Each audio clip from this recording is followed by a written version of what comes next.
Liam Heath, Ed McKeever. So I'm sure that she'll be utilising their expertise and knowledge under the guidance of Alex Nikonarov ahead of Rio. So she nailed that, and then the rest of the race will be hers to battle it out with Adina at this point. So the next race will be the B final of the men's KL2 200 metres. And KL2, remember, is for athletes who are able to use their arms and their trunk as well. The athletes we just saw racing were athletes who were just able to use their arms.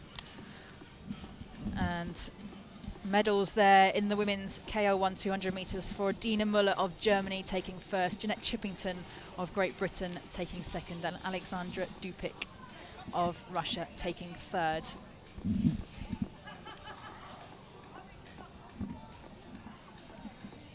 There's the start list of the upcoming KL2 200 final B.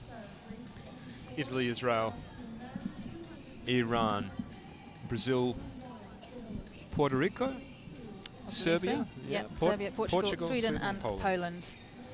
So real, like I said earlier, real depth of fields in Paracanoe now that you can put out, you know, not only finals but A finals, B finals. I think we've got C finals coming up later as well.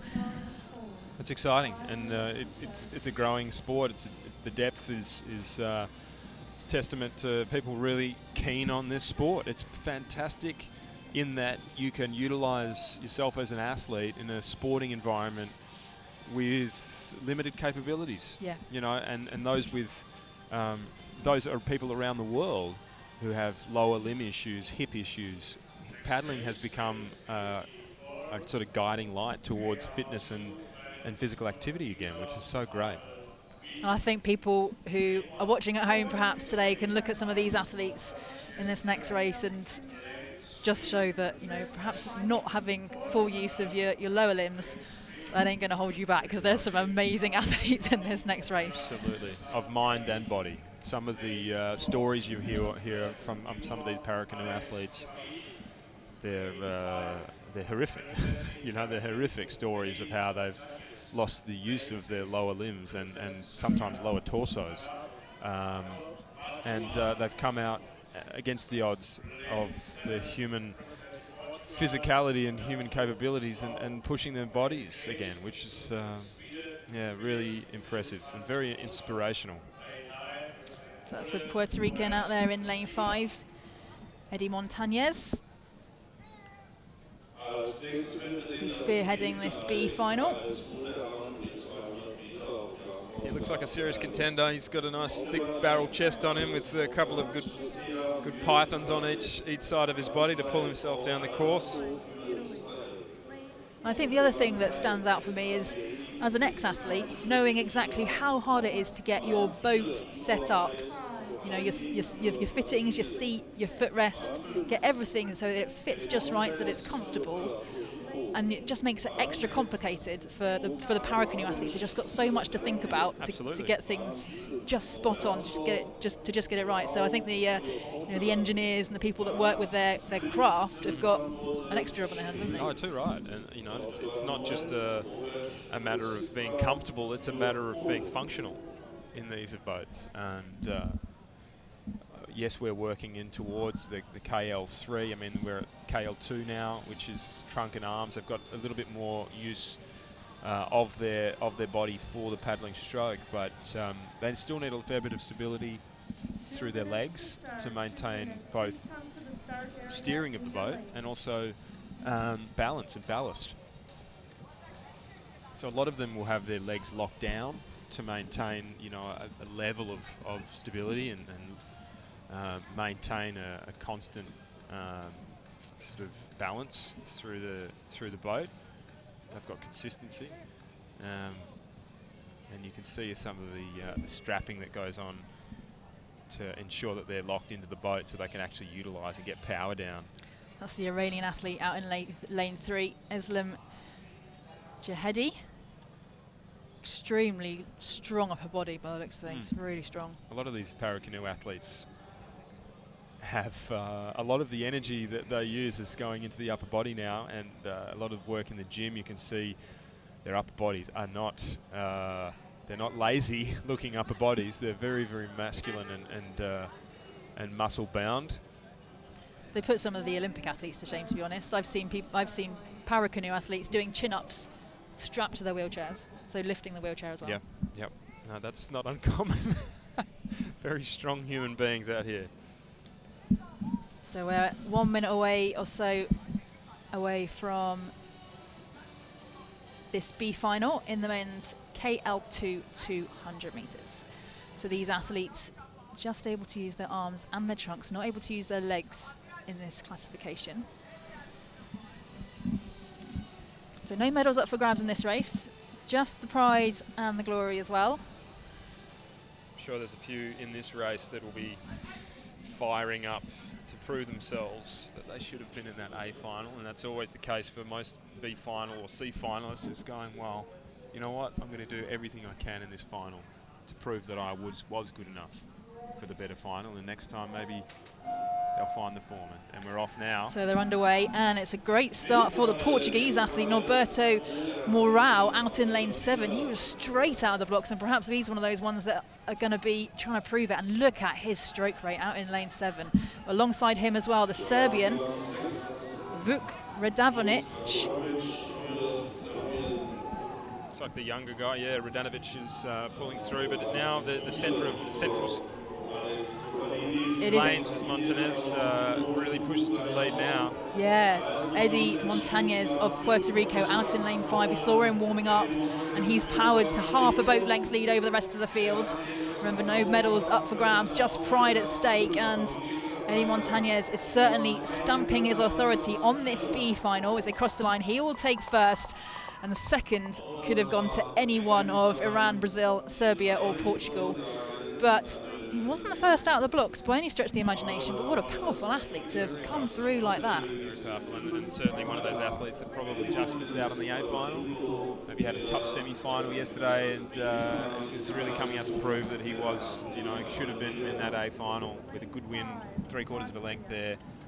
But look at the field. I mean, it's a much flatter line across the field from 2 through to 6, 7th. 8th and 9th are just within a boat length, and that the ability to use your torso, the technical aspects of the stroke is improved markedly, and much more upright. The hands are much more out in front, and working the stroke out in front of themselves because of that ability to lean over the stroke a little bit and utilise the stability through the torso that I was speaking about just a little bit earlier. So Eddie Montañez there taking first place in the men's KL2 200 metres B final. We've got the A final to come. Unfortunately, none of those athletes able to qualify for a place at Rio 2016 because there's quota places up for grabs in the A final. But it was a 49.400 for Eddie Montañez, more than a second ahead of Eslem Jahedi of Iran in second, and just 0.02 of a second separating second place and third place, which was Portugal's Norberto Mourão. Mourão getting out the blocks extremely quickly, great stroke rate, but not quite able to match the power of Eddie Montañez. And it'll be interesting to see how Montañez's times match up with that A final that's coming up in just a few moments' time.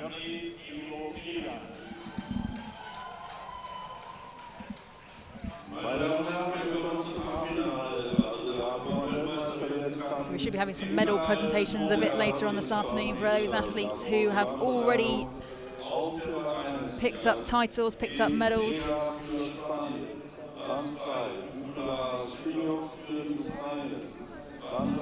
So coming up in 2 minutes' time, just circling the start, is the A final of men's KL2 200 metres. And I can tell you that in this next race, we have 5 athletes who have already qualified for Rio 2016, or already qualified quota places for their nation for Rio 2016. And that's Federico Mancherella of Italy out in lane 3. Australia's Curtis McGrath, silver medalist at the World Championships last year.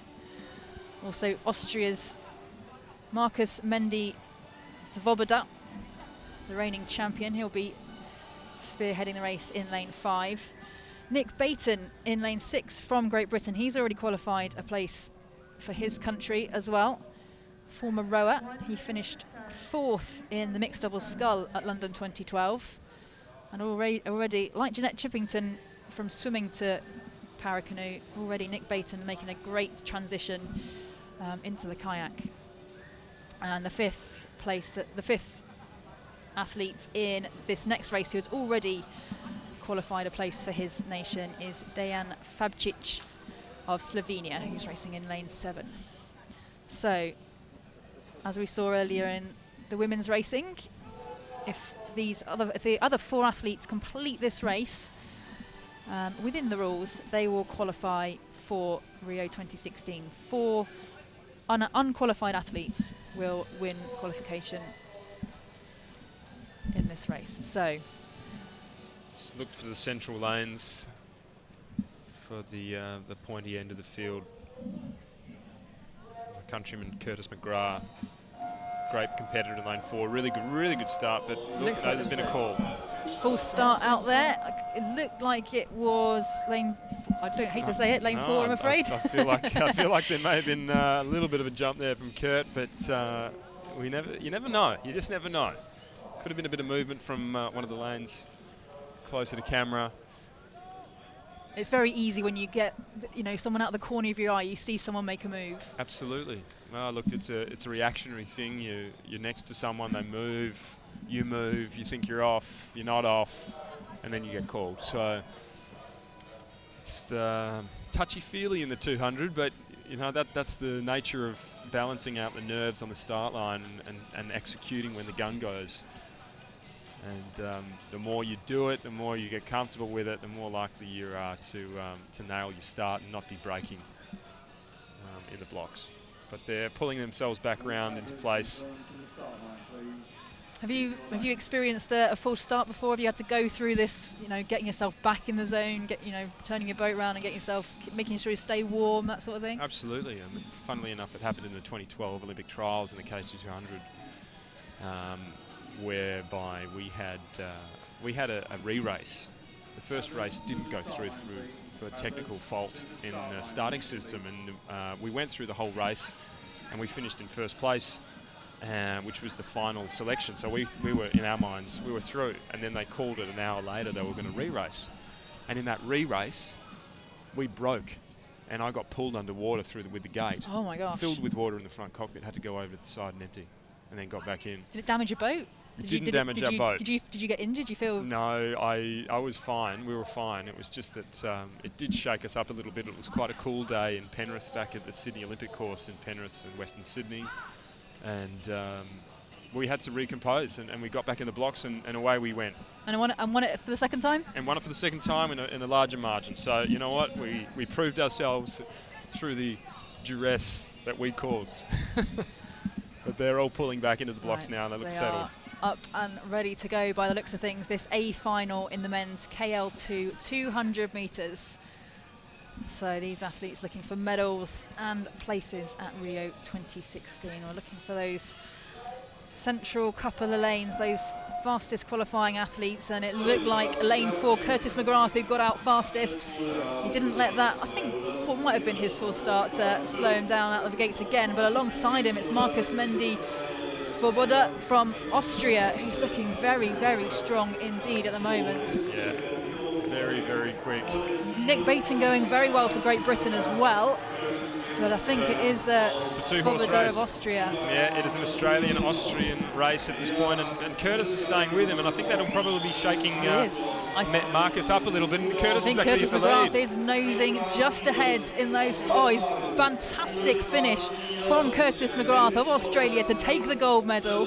It'll be Austria's Markus Mendy Svoboda who takes second, and Nick Baton of Great Britain with the bronze medal. Wow. And that was fantastic racing out between those two guys. Really impressive. Curtis, I mean, he stopped the clock, it looked like at about 42, and that's an 8-second gap between A and B finals, or 7 seconds gap.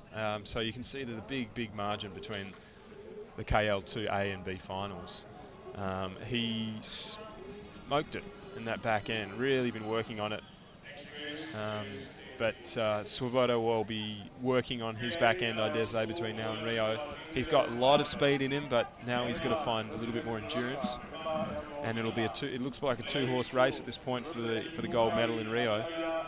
Yeah, absolutely. That was fantastic racing. So Swoboda, the reigning champion from last year, hands over the title to Curtis McGrath of Australia. He won silver last year. He's upgraded that to a gold this year. An absolutely fantastic race from him there. And you must have raced in close racing like that. How do you keep your composure when you've got that pressure of someone right next to you? You can see them out the corner of your eye. Yeah, look, it's nice when you've got clear water on one side of you at least. And Kurt would have been. It's about sticking to your own lane. Really incredible technique for someone who can't use their legs. Incredible technique, and that's what it is. It comes down to the increase of ability to use the upper body.